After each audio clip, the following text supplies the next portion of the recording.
Welcome back, everybody, to another episode of Comic Shop Talk on the Late Night Collectors community. I'm your host, Nico, and join with me today, as always, my co-host, Chris. How you doing, man? Hey, what's happening? Not too much, not too much. Just reading these comics. Great Another week. big week. Yeah. Another good week, but I got to I say, know. Every week's a big week, it seems nowadays. yeah, pretty much. I think we are getting somewhat to that point, but a good week, though, I must say. I really enjoyed this week, but we'll get into that in a moment. Guys, if this is your first time checking out the show, make sure you're subscribed to the channel. Make sure to hit that notification bell if you want to be notified of when these episodes drop every week. We do these weekly. Today's show, we're talking about the new weekly comic book releases for the week of March 23rd, 2022. So yeah, we give our quick reviews and thoughts on these things, some ratings, talk, the world of comics, other things going on, things of interest to us, all kinds of things there on the show. And then we drop usually every Friday and or Saturday, one of the 2 days, usually, depending how long it takes us to read our comics. But somehow we kind of manage to get these in. I don't know how. Sometimes we have a lot of comics that are played, but Chris, he's reading them. But I'll tell you, I don't know how you got all the wire, man, for today's recording. Oh, wow. Gotta tough it out sometimes. That's right. And lastly, spoiler warning. So just a quick spoiler warning there for you guys. Make sure to have read your comics maybe before checking out some of these discussions on the books here. Or, just power through. If you're not afraid possibly to get spoiled on some things. We try our best, maybe for some of the big spoilers, we try to avoid them if we can. But of course, to properly review these books, sometimes we talk about what happens in them. And also there's handy show notes here for you guys that I always put in the section underneath the video posting. You could always take a look at the show notes and avoid certain sections, areas of the episode. If there's certain things you don't want to hear, read your books, then come back. Right. So, all right, without further ado, though, Chris, That's it. Let's talk comics. there you go. All right, let's get into it. Good. Yeah, cheers, man. All right, first up on the docket today, we got the conclusion of X Deaths of Wolverine number 5. Yeah, I read this digitally, so I don't got my copy here. But Chris, why don't you go ahead and let us know what you thought about this? Well, I was expecting a lot out of this comic book. There was some good stuff in there. It was nice seeing, I guess, the Wolverine family all fighting together. And it was 10 episodes to finally see Wolverine fight as Wolverine in the present time. And, he kicked some ass in there, and there's still a lot of, I don't know what's going on here, like with Moira, I don't know, dying or coming back. I don't know. Maybe you can shed some light in there, or you understand it better than I did. Yeah. Well, yeah. So yeah, like you said, basically, yeah, this conclusion had all the Wolverines kind of coming together with Sage and the help of Beast, and even Charles there kind of popping up at the end. Yeah, like that's in the beginning. I didn't understand that with he's sitting on the bench, but then I don't know. And the Cerebro sword, of course, which we saw in the conclusion of the other series, X Lives of Wolverine, that came out last week. And they basically, with the sword, they were able to fix their timeline essentially and take out the Phalanx Wolverine here at the end of this issue. And then it kind of it kind of wrapped up fairly quickly, and I'd say basic, like you said, they all kind of came together and found the solution together. And then he turned and he's just like, yep, now it's time to get drunk. And they all went and got drinks. Yeah. And he's just like, one of the lines I wrote down here is the highlight because it was hilarious, though. It was a very Wolverine moment. He turns around and he's just like, he goes to everyone. He's like, all right, time to drink all the whiskey, every last drop of it. And then they just all go get drunk. And so I was like, oh, that's a cool ending. All the Wolverines drinking together. but it felt like, you know what I mean? Like it wasn't like earned, that ending. Like it was just like I don't know. Like it seemed like between these two series, it kind of just came too easy at the end there. It seemed like for them. Yeah. Just like everything kind of worked out perfectly, and they're like, okay, let's go have some drinks now. So like it was just another day at the, like this is supposed to be some time changing or timeline shattering story, and it's at the end of it. Yeah, let's just get some beers. Like it's another day at the office. which I liked that moment, but at the same time, I was like, I'm like, he didn't even just dedicate like 2 pages to that. It was like, I would say like a third of the issue was that whole scene, right? Like where they kind of unfolded that last little bit.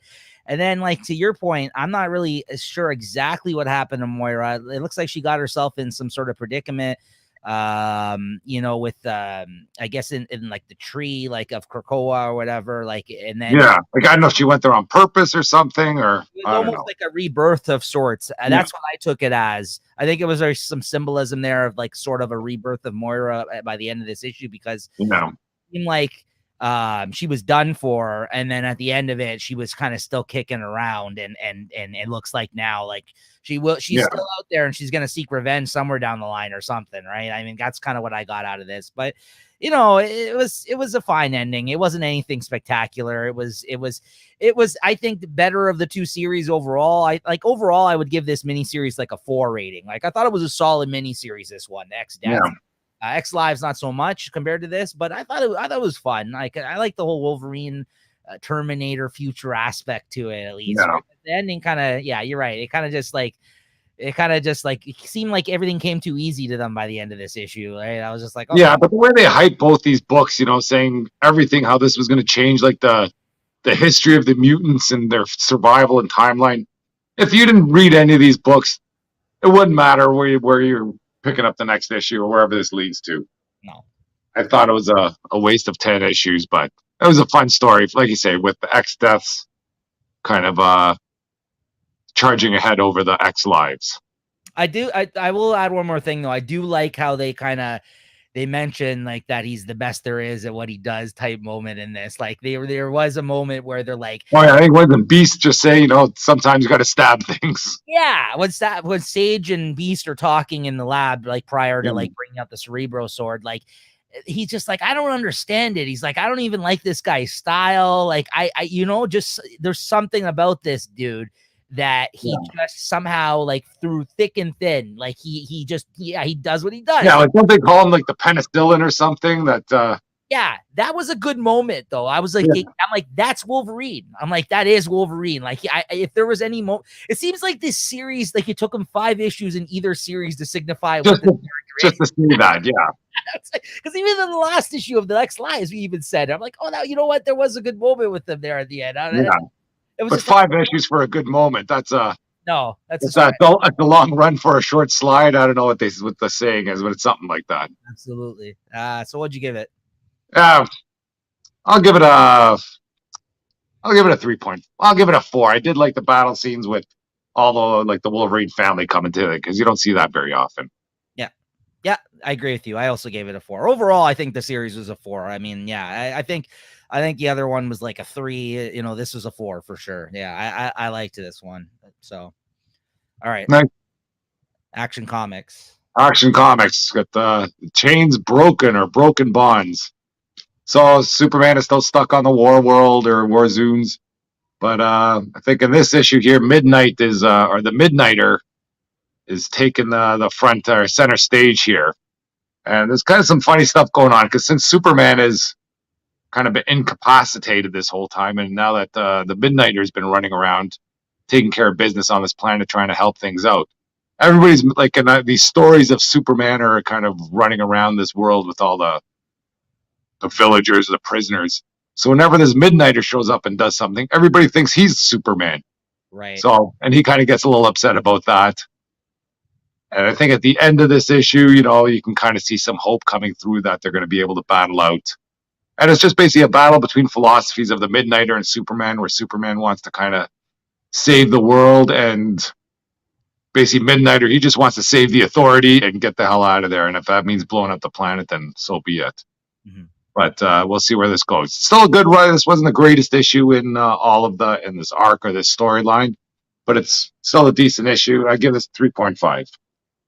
I gotta say though, throughout the time that you've been talking about this book on the show, you've got me interested to check it out. Like, I think I might check it out when it comes out in trade, because I'm it sounds good to me. Like, it sounds like a good Superman story overall that's being told. And it's just like a weak Superman, and it's more just his ideas, and you know, some of it rings true, maybe some of it not so much. And the hope that I guess his character kind Yeah, of folks, right? But like I really like the authority too. So yeah, I think I'll yeah. check. Like there was some good lines in an issue before where one of the warriors are talking to Superman about how he's fighting in the arena. And he's like, you know, you can't fight like Superman. You got to fight like a normal person. You can't block, you know, a sword strike with your head anymore. But anyways, that's just some of the other issues. Right. All right. Okay, moving on to Deathstroke 7 and what's going on in this issue here. So there's more of a history of Respawn. I don't know if I imagine he's a newer character. And this could be like sort of his origin or his history story. And it's all at the hands of the Ra's al Ghul family. See, this Respawn it's basically a clone with Deathstroke and Talia al Ghul's DNA. And Deathstroke just finds out that he's his son or his clone son. I don't know what you call it, but it wasn't a bad issue. It seems to set up the Shadow War because I think the Shadow War is based Batman, Deathstroke, and Robin. Yeah, Robin, and they're all fighting the whatever the Ra's al Ghul family. And there's some teases of Dark Crisis in here. There's a good epilogue at the end of the story, and it goes in with the Batman with the Batman. What's that 181 or with the Lex Luthor? Because Lex Luthor is back from wherever he was. Yeah. With the thing, you know, they ask, "Oh, how'd it go?" He's, "Oh, well, it wasn't as good as it was." But it's good epilogue with Lex and some of his friends, and that kind of leads to further things. I think it's teasing the Dark Crisis.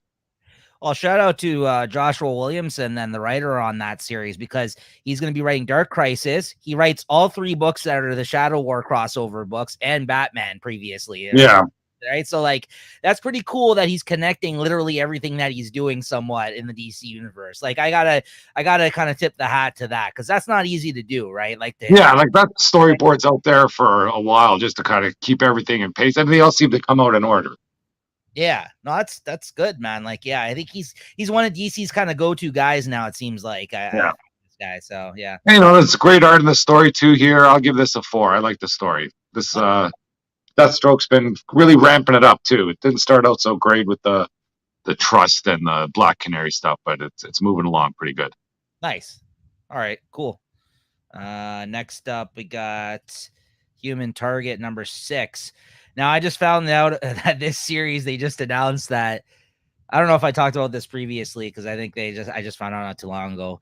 But if I did, I'm going to mention it again. They are going on a 6-month hiatus, this book. Yeah. And that really sucks. But I mean, the art's so good in this series that if the artist needs time to catch up and actually produce these issues, and so that it comes out on a monthly schedule once it actually does start coming back out, then okay, I'm okay with that. Like, it does suck, believe me, but it's not like we have a shortage of comics to read around. Yeah. I'll be here for it when it comes back out, but I think it's not coming back out to like September or October or something like that. So yeah, this is this is the halfway point in a 12-issue series. Like, so this is the first 6 kind of mini series, if you want to take it as like the halfway point, and then the other half will come after. And I got to say, for a halfway point, they did really time this well if they were planning on taking this break, because, you know, there was a pretty crazy swerve in this issue, I got to say. So, yeah, so Christopher Chance, the Human Target, him and Ice's kind of relationship that they've had going here so far kind of hit a wall in this one. They kind of ran into some issues when at the end of the last issue with Martian Manhunter, turned out Fire, her other half, essentially, like, and Justice League, ex-Justice League member as well, during her time, is his number 1 suspect. So when he brings this up to her, she doesn't kind of really dig that whole, idea that it was her, and she doesn't think that that's the case. He disagrees, and they kind of, they kind of are a little pissed off at one another. And, during all this, I guess she leaves the room that they were together in, hooking up, and he wakes up the next morning, starts in with the liquor very early, goes to see Ice, and then Guy Gardner, as you can see on the cover here, that fucking asshole Guy Gardner shows back up once again. And as you remember, that might have been one of the only issues I think you read of this series, right? Yeah, that's the only one. Yeah. So he shows up just as much of a dick as he was in the last issue. But of course, by the end of the last issue, we found out that Human Target Christopher Chance here, he outsmarted him. So he's even more pissed now. And I guess he figured it out that he was just tricked. yeah, that he got his ring taken by him as a result of him pretending he was a Green Lantern, a Hal, right? Yeah. So he's more pissed off now. Anyways, he goes to the house. Ice kind of like starts like trying to fight Christopher Chance there, saying like, get out of here. This isn't your business. You shouldn't be here, blah, blah, blah. Because he's still trying to get back with Ice. And he's caught in between and he starts to fight him. And then Ice, in retaliation, after telling him to get out of my house like more than once, freezes him. Then Christopher Chance rolls up, punches his fucking head off, clean off. Now they're murderers. And they're both sitting there like, okay, so what are we going to do? Right? And I'm like, whoa, did not see that coming. This is like halfway into the issue. I'm like, holy shit. And then there's a great scene here. Here, I'll bring it up. Where you get, see, there's the. That Guy Gardner dead, really? Well, dead for that, for now, at least. For now. I mean, look, his head's clean off. Yeah. And then there's this page where you see a pool of blood forming from the melted ice, which I thought was really cool. And you just got the text going down. Yeah. Anyways, the art, great as always. I didn't mind spoiling this part because there's still a little bit more to the story by when you get to the end of the issue here. And you still got 6 more months to go to catch up, guys. So I gave you that warning at the start, but wow, that was a pretty awesome kind of twist there. I didn't expect that to come. And by the end of this, Fire shows up, his number one suspect. See, he at his place of business and home. So yeah, it should be interesting moving into this second half of this series. So yeah, really, really good. I give it a 4.5. I thought it was a solid issue. Just missed the mark for me, I think, compared maybe to some other things this week. So I gave it a 4.5 rating, but really, really, really solid. And I can't wait for it to return. So yeah, this is still one of my favorite reads during the time it's come out these past few months. So yeah. Nice. All right. Next up, we got Saga number 57. This is another fun issue. I always enjoy spending time with these characters. Brian K. Vaughan always comes up with an interesting intro page to kind of put you right back into the action of what's going on here. But yeah, I even the issues where like not too much happens, I do enjoy it. Like I enjoy the experience. I always enjoy the dialogue, the art, the story, and the characters that they're telling. The characters and the story that they're telling. And so even for that reason, this one I only really gave a 3.52. It was kind of like much more quiet moments following the first kind of couple of issues that have been coming out, getting us back into the new status quo of things. But yeah, it was still interesting. This kind of reunited the two characters, the Will and the Lying Cat, once again with each other, which were two characters that were together always in the first kind of 50 some odd issues prior to like the 3-year hiatus. So you see kind of those two characters reunited. You see some progress with the death of Prince Robot. They're trying to make up a story of what exactly happened there. And the big climax to the last issue with the pirate, where he was trying to attack her to see if she actually had wings on her back. They show you a flashback that kind of references the fact that she actually got her wings taken off prior to this encounter. So the whole time we're thinking as readers, because we're not aware of this, obviously, this new development, that these were going to get revealed. And by the end of the last issue where he threatened to kill her, it was like, oh shit, right? And then in this issue, it's just like, oh no, we tricked you. She's got her wings taken off. So he's like, okay, we can do business. So now that whole story is moving forward. Anyways, I gave it a 3.5. Like I said, I thought it was a decent issue. Always a good time, but not too many crazy things happening in this particular one. But I always still think it's like 3.5, 4 level type comic, just because I love the characters so much in the world they've built. So yeah. Yeah. All right. Next up, we got Wolverine patch number 1. All right, Chris, what'd you think of this? I wasn't too impressed by it. It's still a decent story, Patch is a good guy. It's just kind of I don't want to say a run of the mill Wolverine story, but it's like the standard Wolverine fare where he's out in some island in the middle of nowhere, and I'm surprised the helicarrier showed up out of nowhere. But I don't know. I might be reading the rest of this one online because this is only like a 5-issue series, isn't it? It is, yeah. Yeah. So unless it really starts to ramp up in those next few issues, we'll see how it goes. All right. What did you think? No, man, I'm with you 100%. I agree. I wrote down the basic throwback Wolverine story. Art was fine, but nothing spectacular. I like the appearance of Nick Fury and Shield in it, like the old school huge ass helicarrier. But other than that, yeah, it's like you said, it's very run of the mill kind of Wolverine story, even for this period of time, like with the Madripoor stuff. Like all he really is doing in this issue so far that they've set up. Like I didn't really know what to expect from this, but I'm like, okay, I like Wolverine. You know, I don't mind. I'm like, maybe they're going to tell a story. They're bringing back some older creators that worked on him during this time. Maybe they're going to tell an interesting story about him during this period of time that they didn't get to tell. I was like, okay, I'm on board. But yeah, no, this is definitely on after this issue. I'm like on the chopping block. And then sadly, Chris, I've already pre-ordered the next 2 issues. So I'm in it to at least issue 3. I was going to also go the digital route, but I have at least 2 more physical copy issues coming to me. I literally imagine those mutants that were introduced in there. Those are new characters, right? Yeah, as far as I know. I mean, they could be older characters. Maybe I just like obscure characters, but they seem new to me, and I don't know. And there's like a chick that's built like a wrestler or something that he fights earlier. Yeah, it's basically all it is. He gets hired to find out like what's going on in this part of the jungle that the dude, I guess, that runs Madripoor has no access to. And then unless he's got something like super crazy going on in there, like I don't know, maybe more of those freaking talking sandwiches, but we'll see.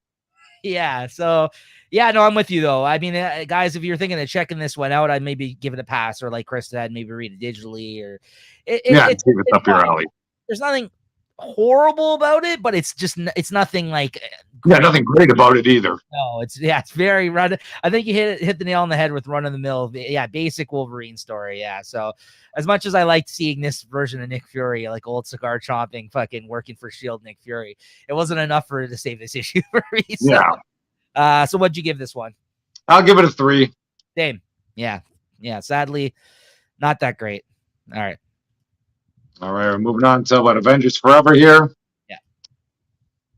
We got a bunch of Thor sisters hanging out on the cover. And let's see, what do we got here? So Earth, this takes place in Earth 818, and they're finally freed from the Masters of Evil, because I think in the issue before, they got rid of the Black Skull that was kind of running this world, and then that kind of opened a doorway to a whole ton of skulls that were going to come in. Seems that they weren't all that threatening because they got kind of beat up in like 1 page. Okay. But a lot of this was and it was all done with the help of these 3 Thor granddaughters. I think they were like they're in some other timeline, and there's a hammer there floating around. And it led them to this Earth 818 to beat everybody up. And they kind of save the world and everybody's happy, but then it just revealed that there's an infinite number of Earths that need help. And that's why it's Avengers Forever. Okay. And then I think Captain Carter showed up in the page. Oh yeah, there's an infinite number of worlds. I thought this might have been just a 4-issue arc, but I guess it's I don't know if this is an ongoing series, if there's a limited number here. It's a 12-issue series. Oh, 12? Okay, well, maybe I'll continue on then. Because, and then just in the last page, they say in the upcoming issue, like, I don't know if it's a spoiler just because it's, it's just a preview, I guess. They got some Doom coming in, so something to look forward to in the series. I'd give this a 3.5 just because they seem to kill all these freaking skulls like nobody's business, like just 1 page, 2 pages. So this is basically like the multiverse Avengers team then, essentially. Yeah. Also, I think that the Thor's daughters are I think they were pre-established already by Jason Aaron, the writer, during his Thor run. So that's kind of cool that he kind of threw that. Yeah, there's a lot of throwbacks too. I think like King Thor and stuff like that. They talk all about it. I never read any of that stuff, so it didn't really ring true with me. But they're nice characters and all that. I just didn't like that this big build-up that they did for the last issue just kind of got wiped away in one panel almost, like the battle. You just see everybody kind of each one of them are punching a different skull, and that was it. Right. Okay. All right. Next Next. Villains for Hire 3. I only bought this because seeing this freaking guy getting punched in the face. Is that you? Who is that? U.S. Shield? U.S. agent. Yeah. I said U.S. Shield for a second. Yeah. U.S. agent.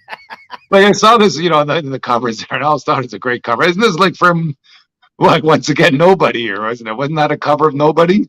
Yeah, it was. Like the movie cover. So that's pretty much, I kind of picked this up on a whim. The unfortunate part is this comes out, or this takes place before Devil's Reign 5, and Devil's Reign 5 is out already. Like, when they stole those purple kids. Yeah. This is about them kind of coming up to do that. So, basically this issue here, like all the Thunderbolts are kind of rethinking what they're doing. They can kind of figure out that, they might be on the wrong side of this.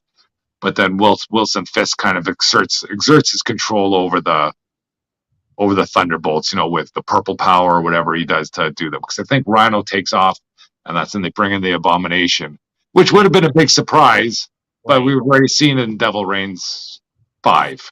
Sometimes the schedule for these tie-ins line up, unfortunately. Yeah. But, hey, just for that cover of a U.S. agent getting punched in the face, that's worth it. But I'll give it a 3.5. Might have been more. I might have given it more if it came out before Devil's Reign, because the Abomination coming in was a big reveal. Right. Anyways, 3.5. So next up, I got Ghost Cage #1. This is a new #1 release from Image Comics. Co-written and drawn by Nick Dragotta, who is an artist who worked on a big popular series, East of West, with Jonathan Hickman. Over at Image Comics for like, I don't know, maybe the last, it feels like several years. They just wrapped up a little while ago, and he worked on some stuff with him over at Marvel prior to doing the Creator Own book with them. So this is his first kind of like thing co-writing on his own with another person I've never heard of, Caleb Golner. I'm not sure who that is, but he's helping him co-write this miniseries. It's a 3-issue miniseries, and the issues were oversized.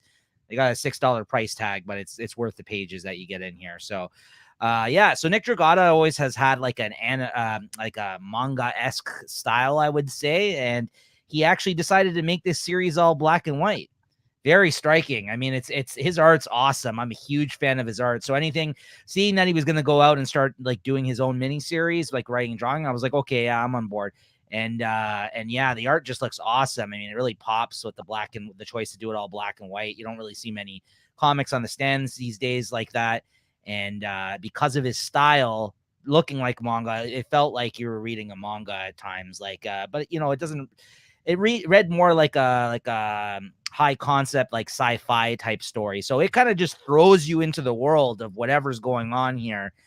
And this dude starts kind of like monologuing, and he wakes up like this robot thing that you see here, like it's kind of just turning on for the first time, like he's tapping the screen there and stuff like that.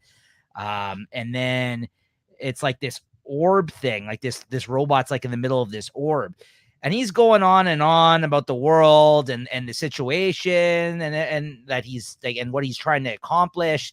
And you have no frame of reference for this at the start. So I was a little confused at first. By the end of the issue, I had to double back and then read like the first several pages before they kind of get into the plot at the start again.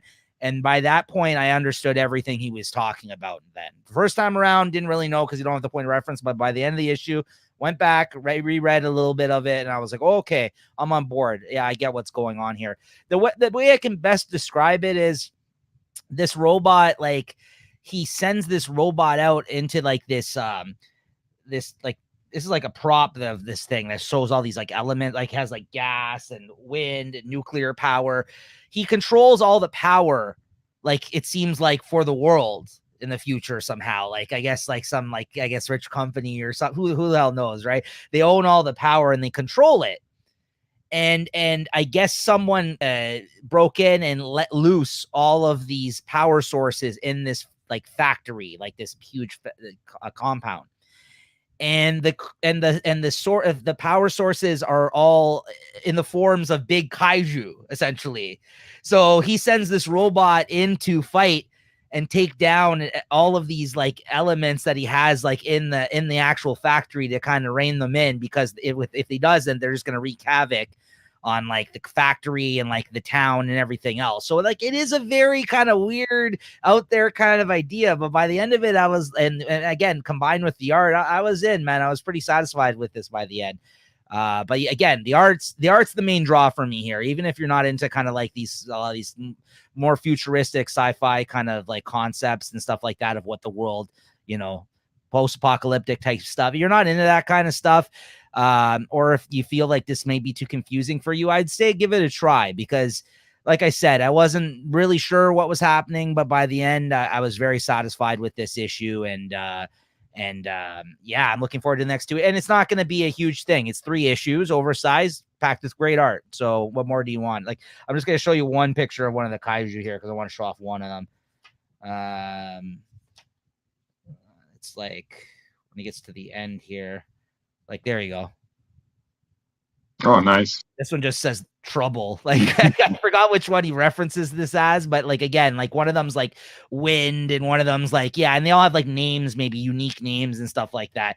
And like, and the dude that he had sent in there's like an employee that works at the factory that's been tasked essentially with following this robot around and like making sure like nothing goes, you know, nothing goes too wrong essentially with him in there. So yeah, no, it is really fun, man. I really enjoyed it. I give it a 4. I would have given it more if I wasn't confused upon like kind of going into it. And so you got to work a little for this one, but based on the art, I'll give it the bump on the story to a 4 for that reason. So I really enjoyed it. And lastly, we got Harley Quinn number 13. Well, lastly, out of my physical copies of comics this week, anyways, I read quite a few digital. So, yeah, Harley Quinn 13. This was probably my favorite issue in a while. The last few issues have been just like whatever. I felt like this has been a very middling title for me. Probably the last issue I really liked was the one that you read too, Chris, the one with Poison Ivy. That was a really good one. In this, they're starting off a storyline because they just finished out the last one, where there's somebody that's like basically an imposter wearing like a Harley Quinn mask. So that's not just the art style there, guys. Like, it's just like a weird. I mean, I know they, you know, the art is already pretty interesting in this title, but no, it's like somebody's like running around killing a shitload of people with a Harley Quinn mask on that's pretending to be her. And basically she gets accused of killing all these people, like basically going on a killing spree through Gotham. And by the end of the issue, the cops track her down and arrest her. And then you get to the end of the issue and she's actually now in jail, which should be interesting. She's actually like a jailbird now. She actually gets arrested and she doesn't go to an Arkham Asylum. She actually goes to a women's prison. It's actually Blackgate, they say in here, but I guess she's in the women's ward, or if there was a women's prison. Anyway, so that's kind of interesting. I don't know if I've seen that happen with Harley before, believe it or not, but because, you know, normally she'd go to Arkham Asylum. So I was like, okay, that's interesting. That's an interesting direction for it. But yeah, so we should see how things develop. There's also another storyline that's happening in here where there's like a rookie cop that was investigating the murders, and she's new in Gotham. So there's kind of like, they're telling a little bit of a story of the rookie cop coming into Gotham and how crazy that can be as they're kind of observing the big murder scene that they kind of encountered that they think Harley did at this point in time. And yeah, I just thought it was a solid issue. I gave it a 3.5, and I'm looking forward to where it goes from here. So I thought it was pretty enjoyable, and yeah, good start to a new storyline. So if you guys are kind of checking this title out for the first time, this is actually a good jumping on point, I would say, as well. So, all right. Oh, there we go. All right. Devil's Reign, X-Men number X-Men 3. Let's see here. There it is. Yeah. So it's the White Queen and the Wilson Fisk showdown here. The wife comes to an end, and the White Queen escapes the grasps of Union Jack and the UK police there. Yeah. Emma Frost displays some clout here. She's got some power, not just her mutant power. I felt in this one, really kind of shows her off as to what she can really do. Yeah. And in the end, there, I don't know if you want to talk about that, where she's threatening the Kingpin. I thought that was pretty good. Yeah, I mean, all there really is to mention there is that I think that there's going to be repercussions somewhere down the line of this relationship between these two characters. I don't know if it's going to show up. And I mean, Jerry Duggan, who wrote this miniseries, is writing the main X-Men series. So if I had to guess, it's going to pop up somewhere in X-Men, because this is more this did feel more like an X-Men book by the end of it, because you had that whole Elektra thing earlier on where that kind of just went away. Yeah, because they kind of had and I'm glad it did. Yeah, because they had to make that connection. Oh, look, Devil's Reign, Elektra. Oh, never mind. Yeah, because ever since that first issue, the second and third issue were better than the intro to this series. Honestly. Definitely, yeah. My favorite moment was, like you said, with the London police there, where she evades them and she's making them all like she's all inside of all their heads, and they don't have like the psychic dampeners on like that, like Union Jack tells them to, and all of a sudden they're like bear mace party, and they start spraying bear.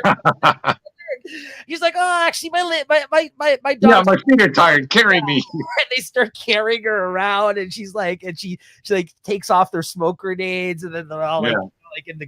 She basically just like evades the whole police force in like a matter of moves and a few pages, and that was just the dialogue was really funny in that. I really enjoyed that. I was like, after that, the rest of the issue was fine, but that was my favorite when she evades the whole police force at the start of this.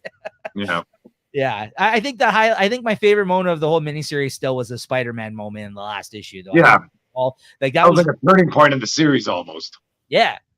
So, but it was a good ending. I thought it was decent. Yeah. Like while I was reading, I almost forgot why, like what this had to do with Devil's Reign to begin with, but I guess it all brought it back together at the end why Wilson Fisk was involved in this. Well, to our point about me saying how bad I felt, how much I didn't like the first issue, that's why I don't have a physical copy in front of me right now. As soon as I read that first issue, I canceled it. I picked up the second issue because I already had it ordered, and even on a 3-issue series, I'm just trying to cut things nowadays, right? So like but then the second issue, I was like, oh man, that was actually really good. So then I read this digitally, right? So it was What'd you give this one? Pretty sweet cover. And like the art style too. This was like a decent, it's not a super flashy one, but everything was kind of effort was in every panel. I felt. I liked it. I think that Phil Noto, the artist, I back in the day, I didn't used to like him that much, but over time he's gotten much, much, much better, and it's really grown on me. I agree. The art was really good in this. Yeah. So what'd you give this one? I'll give this a 4. I think I did like it. I'm gonna give it a 3.5 just because I thought I liked the first half of it more than the second, so I'm gonna give it a 3.5. But it's still good. Yeah. All right. Next up, Maestro. What's a World War M? So it's Maestro versus Submariner in this. Enough said with that. I think he shows up, or there's a Submariner has an island or an underwater city in the Pacific Ocean. Abomination is thrown into the mix here, and there's an appearance of Doctor Doom near the end. So there's a lot of stuff going on in here, and this is sort of like another, I guess, out of continue. This all takes place in the future. And I think it's good. I like it. I like how it's kind of coming together. It's a decent story, and I'll throw this another 4 too. I'm feeling generous, I guess. Like I said, it was a solid week for me as well. Yeah, man. I think it's a pretty good week. But yeah, I like those Maestro series, man. Then we're moving on to Iron Man 18. He's been coming up with some sick covers here. I think this looks like another Alex Ross cover. Yeah. But this issue was a bit of a dud there. I think in the last issue, he ended up killing all his superpower buddies that were trying to help him, like the Frog and I think even Doctor Doom and all them. So I thought, where's this going to go from here? Well, it went into an introspective look at Tony Stark and why he's the way he is. Oh, God. Yeah. Are you serious? That's basically been the last 18 issues of this series, though. Like we've already established that he's got issues. I always had to be the best for my father and my mother. She wrote a story about me and where I was perfect, but I wasn't that person. And I tried, it leans heavily on the kind of mixes in with the Dr. Jekyll and Mr. Hyde, where Tony Stark, I guess, when he's not Iron Man, he's Dr. Jekyll. When he's Mr. Hyde, he's all powerful, and that's why he does all this stuff.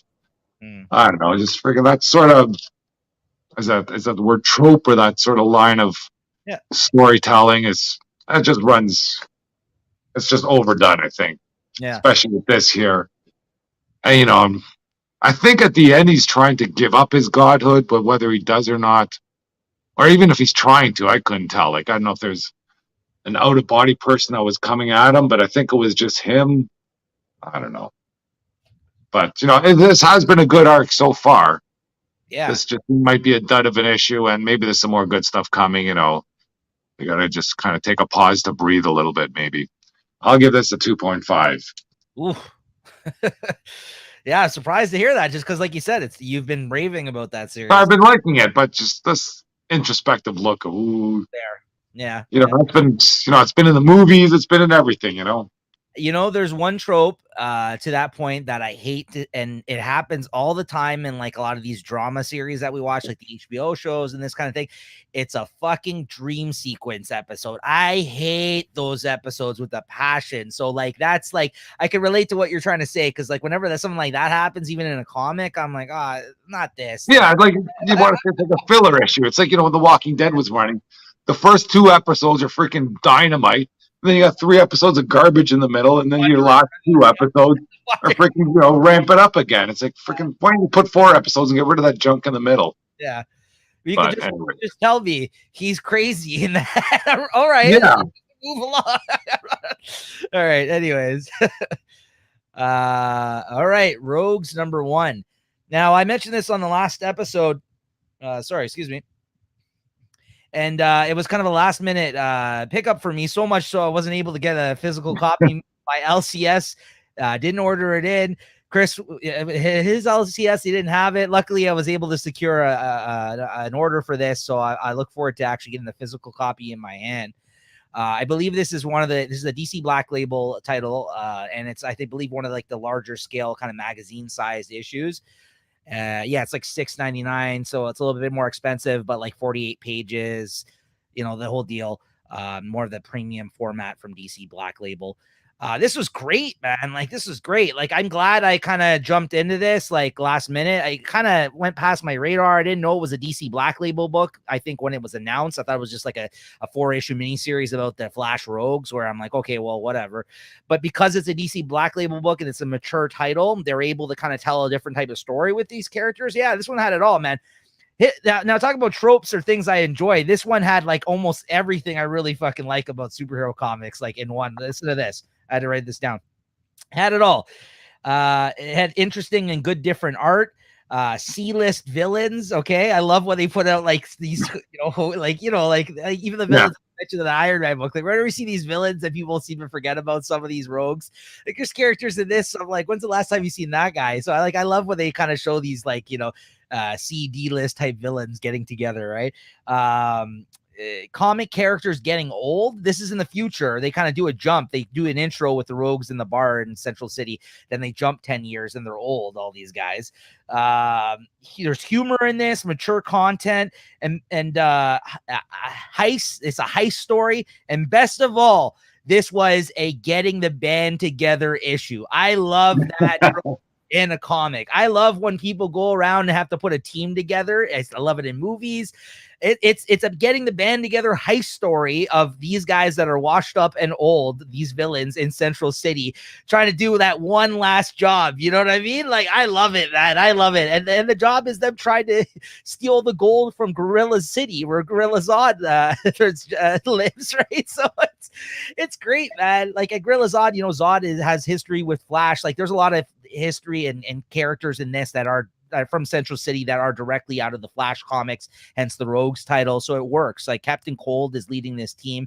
Like Captain Cold is like this old ass man who is forgotten about, not doing his villain thing anymore, like the rest of these guys in the issue. And he's working at like a factory, and he's got like a probation officer treats him like shit, and like he's coming and like checking out his like his shitty apartment or whatever, and he finds like he finds like a pair of old Captain Cold glasses. He's like, oh, what are these doing here? You're not thinking of trying to do something, are you? And he's like, those go for a lot online. He's like you know what I mean? So Yeah.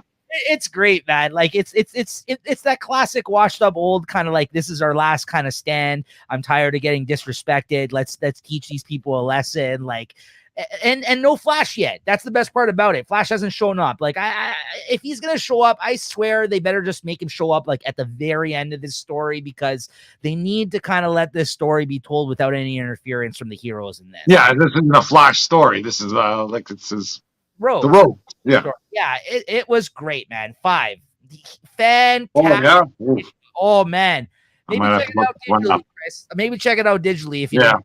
It was fantastic. This is it was great, man. Like I said, it had everything I kind of like in terms of like tropes or kind of things that you see in comics or like storylines, and a lot of fun. And there was funny moments. And this is also written by Joshua Williamson. So to my point, as I was saying earlier, this is more in line with Joshua Williamson's creator-owned stuff. Like, he's been doing a lot of big superhero type books and events and everything else for DC Comics, but this is another type of Joshua Williamson voice in this comic. Yeah. So that's great. I love DC Black Label has been putting out some of my favorite stuff out of DC lately, to be honest with you. Like, it gives them a chance to actually tell more mature stories in this universe and stuff, like being able to do whatever you want in terms of out of continuity, mature story.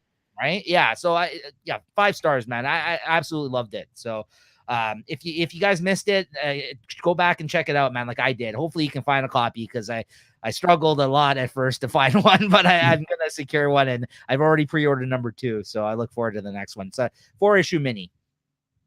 All nice. Right. And next up, I got Black Hammer Reborn number 10. I've been kind of down on this series the last couple of issues here talking about it. I felt like this was like, I don't know, this last arc of this new Black Hammer series they've been putting out has been kind of slow and not quick to get to the point, and it's been just like so. But this is probably the best issue in the last few issues, I would say, of this series, which has been the case. I know I feel like I've been saying that for a few things this week, but it was one of those weeks. Sometimes you just get all of them in the middle of their storylines some weeks, and you're like, oh yeah, this is another issue.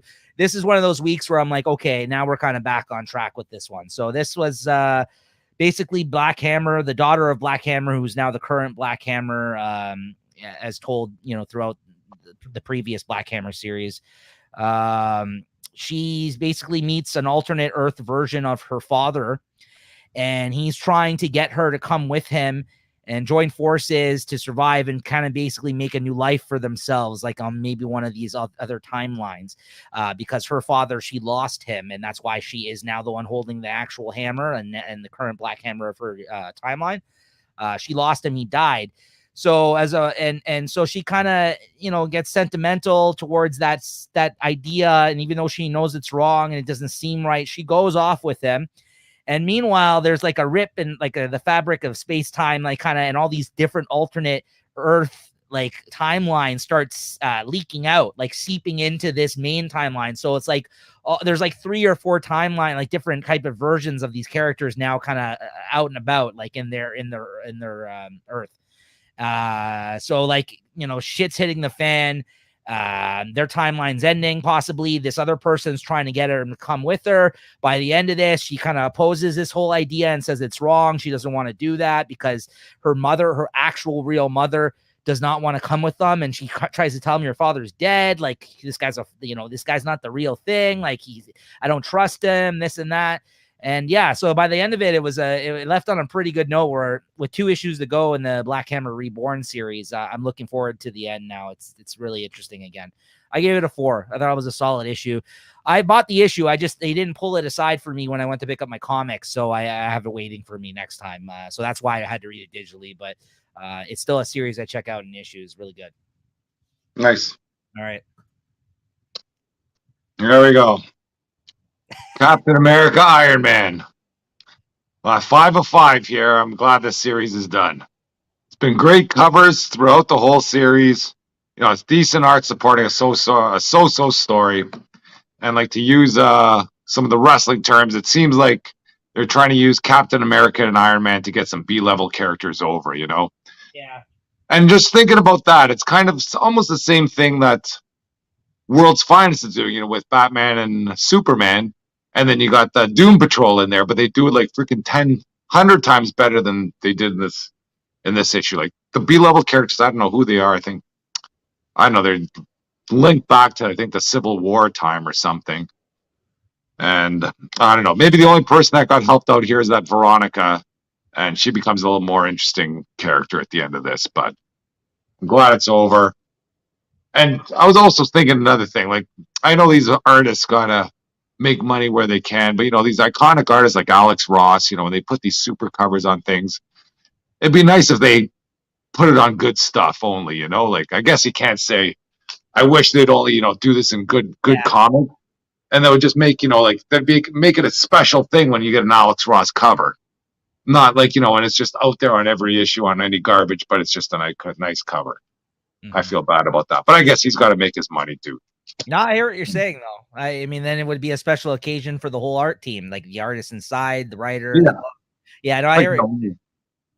But yeah, I'll give this a 3 because they have a bunch. I was going to give this another 2.5, but I'll give it a 3 just because it's over, and I'm happy about that. All right. And we're going on Demon Days Blood Feud.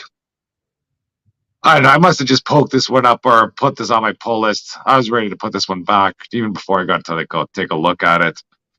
I still have no idea what's going on in there. I don't really care about what's happening. These two sisters are trying to battle each other, and there's like, what are they called? Orin or Origin? I don't know. It's reminds me of some video game from Xbox. Ori's, and I don't know. And yeah, they have like a Hulk kind of character here. I don't know if you can see that. He looks like that guy from what's that? The Goonies. Sloth. Yeah, well, basically it looks like Sloth. I don't know. And then what's at the end here? Oh, her reimagining will continue. Oh, yay. The art's good, though. The art's good. The art is good. Yeah. But I hear you. I'm almost over her covers, too. Like, I've seen a lot of her variant covers. Like, she had some nice ones out there before, but yeah, I guess, they just start getting a little bit too similar. And, like the lack of detail kind of starts wearing thin. And I'll give this, I don't know, 2.5. Maybe I had to read that intro. Like, we got like 2 pages of freaking of a story going on there to figure out what's happening. Yeah. But anyways, I'm not into it. And no, you're not wrong.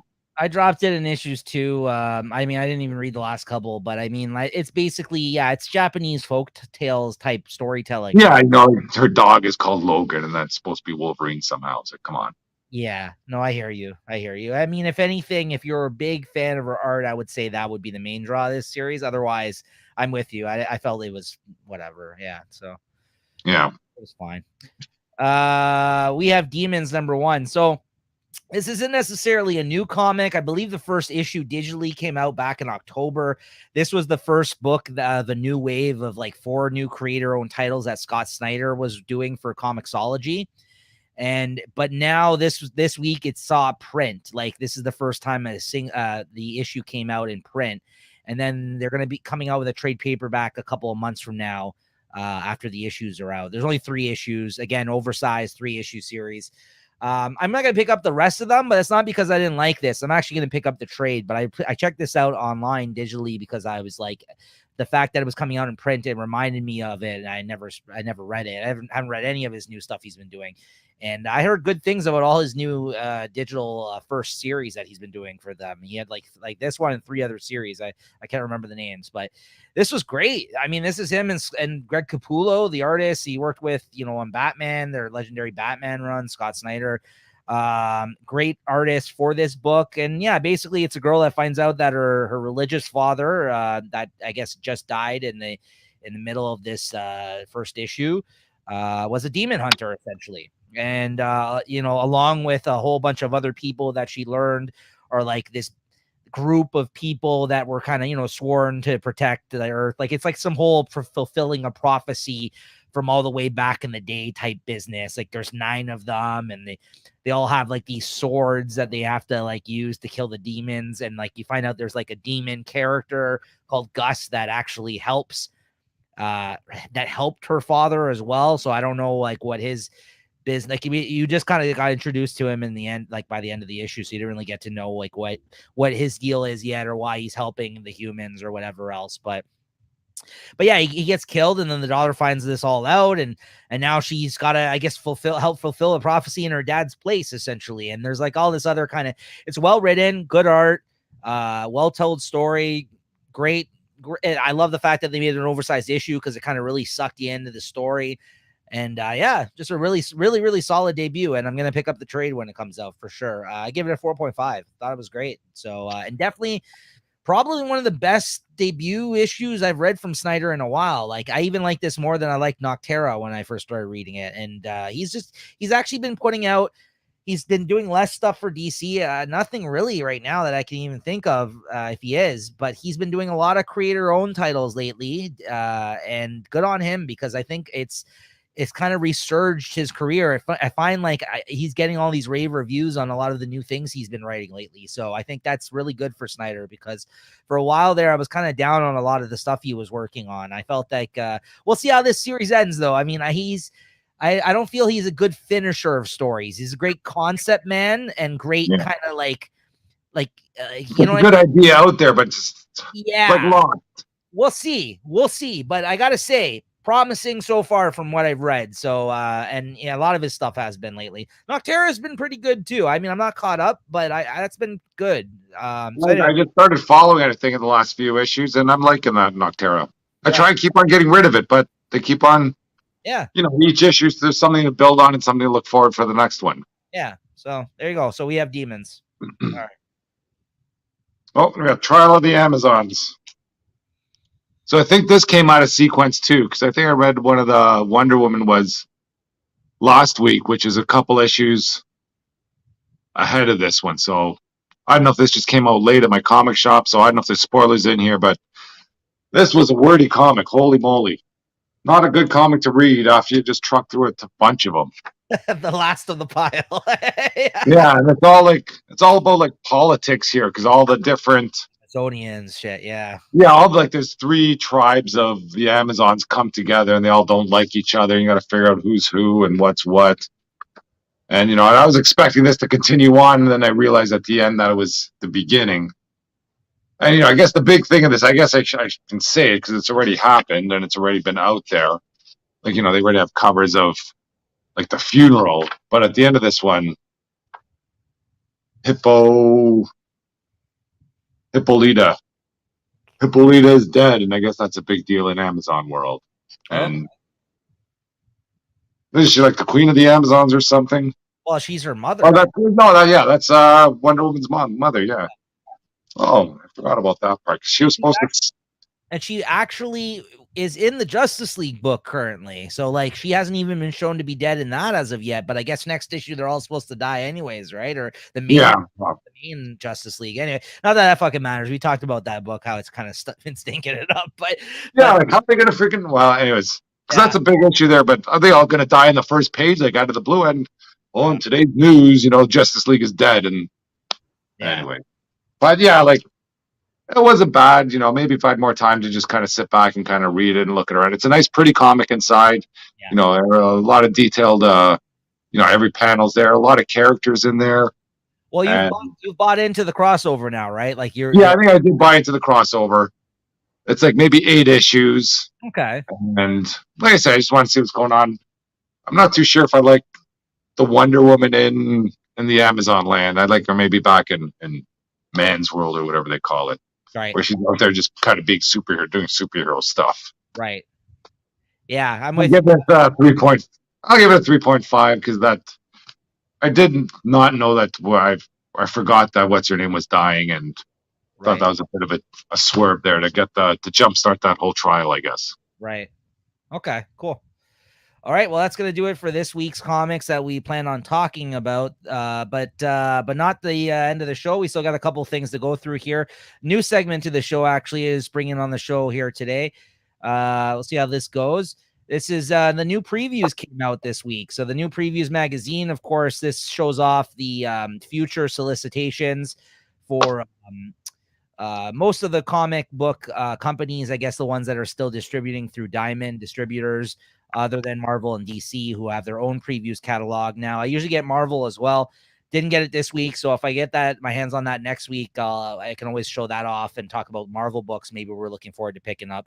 So I figured this might be a good opportunity when these new preview books come out to maybe highlight some of the new upcoming series that'll be coming up a couple of months down the road and give you guys an idea of maybe some of the things we're looking forward to picking up, or things that we're, looking at, things maybe even like me and Chris don't know about that we can suggest to one another here on the show. So yeah, I just kind of flagged a few different things to point out here out of the Image Comics, mostly, I believe, and these are going to be comics that come out in the month of June.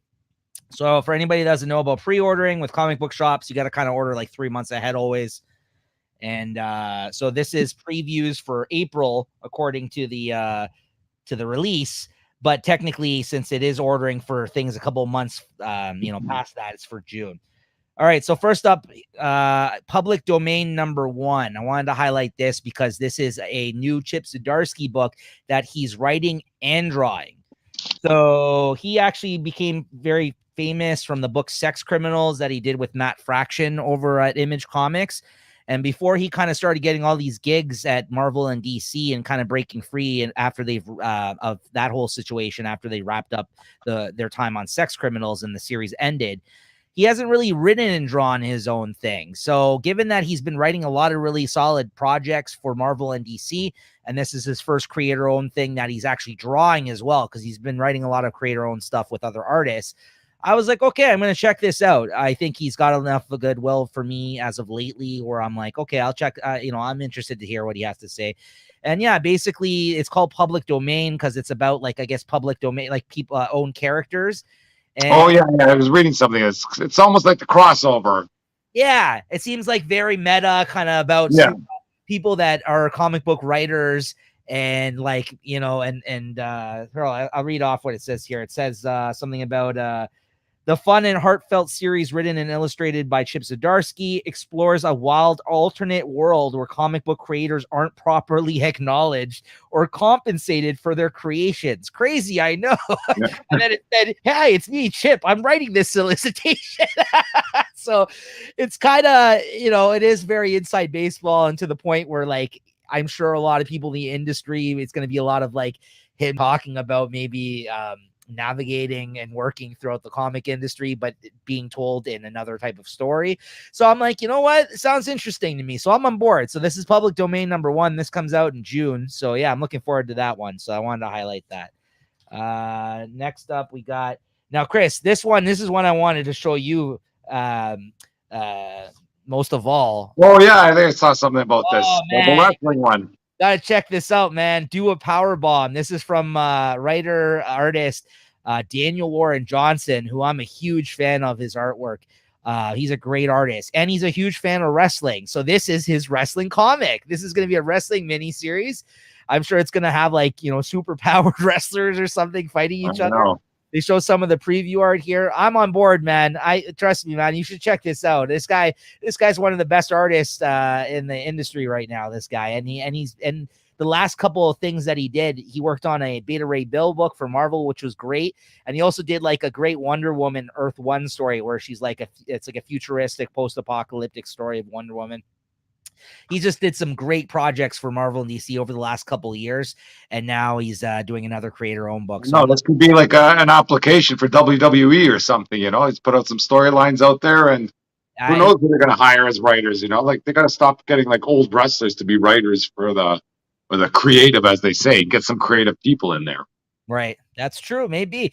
I know he's a huge fan of New Japan. Like, that's his thing. He more so likes the New Japan stuff over the other type of wrestling. And AEW, I think he's a fan of as well, right? But throw some of that Vince McMahon money at him, and he might change his tune. I hope not, just because I love his comics, but I hear what you're saying. So yeah, I'm really, really, really excited for this one. Do a Power Bomb. Okay. It's a 7-issue miniseries coming out from Image Comics. Next up, Seven Sons, 1 of 7, another 7-issue miniseries. Again, because of the artists involved. This is a Jay Lee book.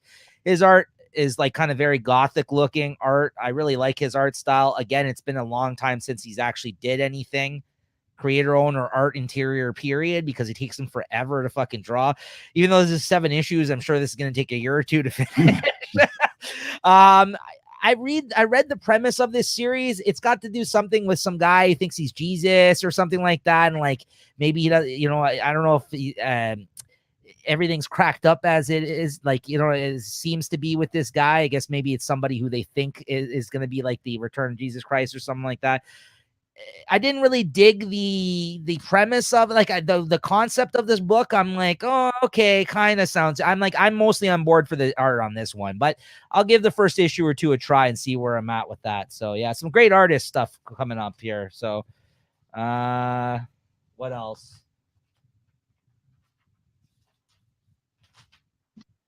So this is the crossover number 1 3D special, guys. So they're going to reprint the first issue of Crossover, and they're going to be bringing it out with it's going to be a 3D version of it, and you get your own pair of 3D glasses with it. Might be down for that. I'm always good for a good gimmick. Right? So that's what I was about to say. I don't know. I'm on the fence. Like, I circled it. I'm ready to buy it, but I'm on the fence still about it. But here's the thing that might snag me. They mentioned that there's a bonus new additional story that's going to be tying into the actual ongoing comic in this issue. So they might have me, man. They might have me. It's the greatest hits, you know, with one new song. Right. That's what it is, right? So I'm like, I don't know if I should just read that digitally, but like even to have a copy of this might be pretty cool, because I've bought you have to have it, yeah. Because if you got a 3D. Right. So I haven't seen anything 3D like new. It's got to be better technology with the glasses to make that stuff jump. So Chris, yeah, might be checking that one out, eh? That might be good. Yeah. And lastly, I circled this one. This is the new Shaolin Cowboy, Cruel to Be Kin. This is the second of 7-issue miniseries. Once again, amazing artist Jeff Darrow is working on this. He's an artist that worked on like the storyboards for like The Matrix and like a few other Hollywood kind of movies. His artwork is very, very, very detailed. He's like one of these artists who will do a double page spread, and there'll be like 1,000 things going on, and like belts with like 7 different gadgets on the characters, like all kind. Like he just draws the shit out of everything, and like he does not waste. Like the amount of lead this guy probably wastes drawing a page is insane. Like he probably goes through like 5 pencils. Anyways, so I'm a huge fan of his artwork. These Shaolin Cowboy stories are always kind of off the wall bonkers. Like it's basically usually 7 issues of him just kicking people's ass, but it's always like really, really great art. And again, I think the last series that came out with him was like a few years ago. So he's again an artist that takes a while to actually put something out. So I wanted to highlight that because I'm really looking forward to checking that one out as well. So this is actually the second issue comes out in June. So I think the first one comes out in May then. But this is the solicitation for the second one. So yeah, there you go. There's the new previews. Hopefully it inspired you some guys with some I'll probably be picking up all the things I talked about there personally. Hopefully gave you some ideas for some new things coming up you weren't aware of. And next week, if I got the Marvels one, we can definitely do it for the Marvels one, Chris. So keep it in mind. Yeah, because I have like this is the book you're talking about, right? These ones here, like this. Yeah, the Marvel preview. Yeah, so they give them they're free at the comic shops, right? Yeah. So if you pick up one too when it comes out, then we can or using your app or whatever, we can talk about some of the obviously not things that are ongoing already that we're talking about here, guys, but like new release stuff. Like if there's any new series that we're thinking of checking out, give you guys a heads up. Summer season too. Aren't the big new events coming out are starting up soon? Yeah. See how it goes. All right. And then speaking of what we're picking up though, what are we picking up next week there, Chris? You got your list ready? I got a list here. We got Captain Marvel 37. I got Dark Ages 6. Is that the end of that, eh? Dark Ages? Yeah. Hulk 5. Oh, it's with the Spider-Man Gaijin or whatever you want to call him, the giant freaking Spider Hulk. Yeah. Immortal X-Men number 1. See what that's about. Spider-Woman 21. I've been liking that series. The big finale for ASM 93. What goes on there? And I might check out that Batman Beyond the White Knight. Yeah. Then there's some $10 freaking sensational Wonder Woman special edition or special or something. I don't know what. Probably get hosed into that because it's got a nice cover. Yeah. And The War for Earth 3, number 2. Are you maybe you missed it, or maybe I have it on my list by accident? DC versus Vampires. Oh yeah, maybe I don't have. Yeah, I should have that. I think I got that on a pre-order, so maybe I didn't have it on my pull. Oh, okay. Oh, Yeah, so yeah, but that comes out. yeah, So yeah, definitely grabbing that too for yeah, sure. so DC versus Vampire 6. Yeah, Amazing Spider-Man 93 as well. Batman Beyond the White Knight. Yeah, man. Number 1. That's the newest series in the White Knight universe. That's been really great so far. Batman 1 Dark Knight, number 2. That's or wait, yeah, number 2, I think. That's in the DC Black Label series. Hulk 5, Dark Ages 6, Hulk Grand Design Monster number 1. I'm grabbing that. Immortal X-Men number 1. Magic Order 2 number 6. That's the last issue of that miniseries. This pisses me off because I swear I felt like I've been dropping it for 2 fucking episodes twice. I guess this is the last one I pre-ordered because I felt like I dropped it forever ago. New Burn number 5. So that's one more fucking issue of that. I said that'll be the last issue. Righteous Thirst for Vengeance number 6. Excellent number 2, and X-Men Unlimited Latitude number 1. Is that X-Men that Latitude? Is that like a throwback series, or like it's like part of the? So they took like the 90s X-Men or something, right? Yeah, there was an X-Men Unlimited series. So they just took the old name of the X-Men series and brought it back to a new title because these X-Men Unlimited books are actually digital first ones. So the stories came out like a month or 2 ago, and now they're collecting them in print. Yeah. So they're like like they've been doing with some of the things, like I said, like the We Have Demons. So the story's already been out there, but they're now actually dedicating some of these to print issues. So this issue is written by Hickman, right? So and it's drawn by a really great artist. So I was like, okay, I'll check it out. It's 2 issues.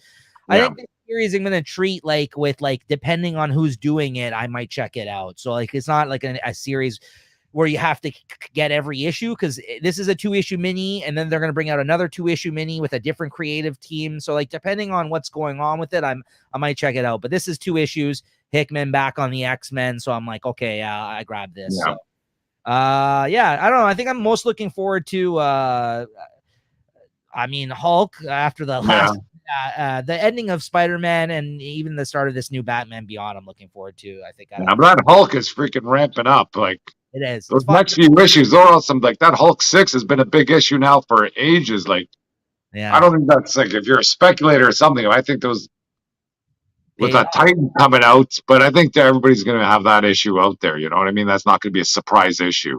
Yeah, yeah. I think and then after that, it's freaking Hulk versus Thor. Great.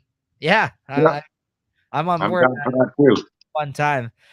All right, guys. Well, moment of truth here, as always. Our favorite book go on. Book of the week, the way we like to end out these shows.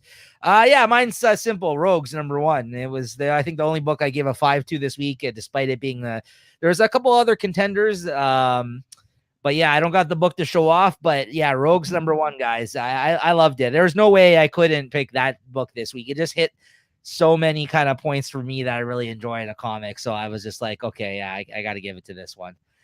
One of the last things I read too, probably I would say. Yeah. So I was really, really cool that was the case. Well, I'll give you 2 issues because 1 is just my favorite cover. I still like getting this freaking U.S. agent punch in the face. Awesome. And, you feel bad for this character in the book. This guy gets a bad rap all the time. And in this book, he's always just trying to do the right thing. But I might go with Maestro. Nice. It's not too bad in there. He's down there with some of these old. It's like kind of like Old Man Logan, but it's Hulk. But yeah, and Hulk's a freaking bastard. Awesome. There you go, guys. Our favorite books of the week. As I mentioned at the top of the show, once again, please make sure you're subscribed to the channel. Hit that like button, that thumbs up, hit the notification bell to be notified of any upcoming episodes that we drop here.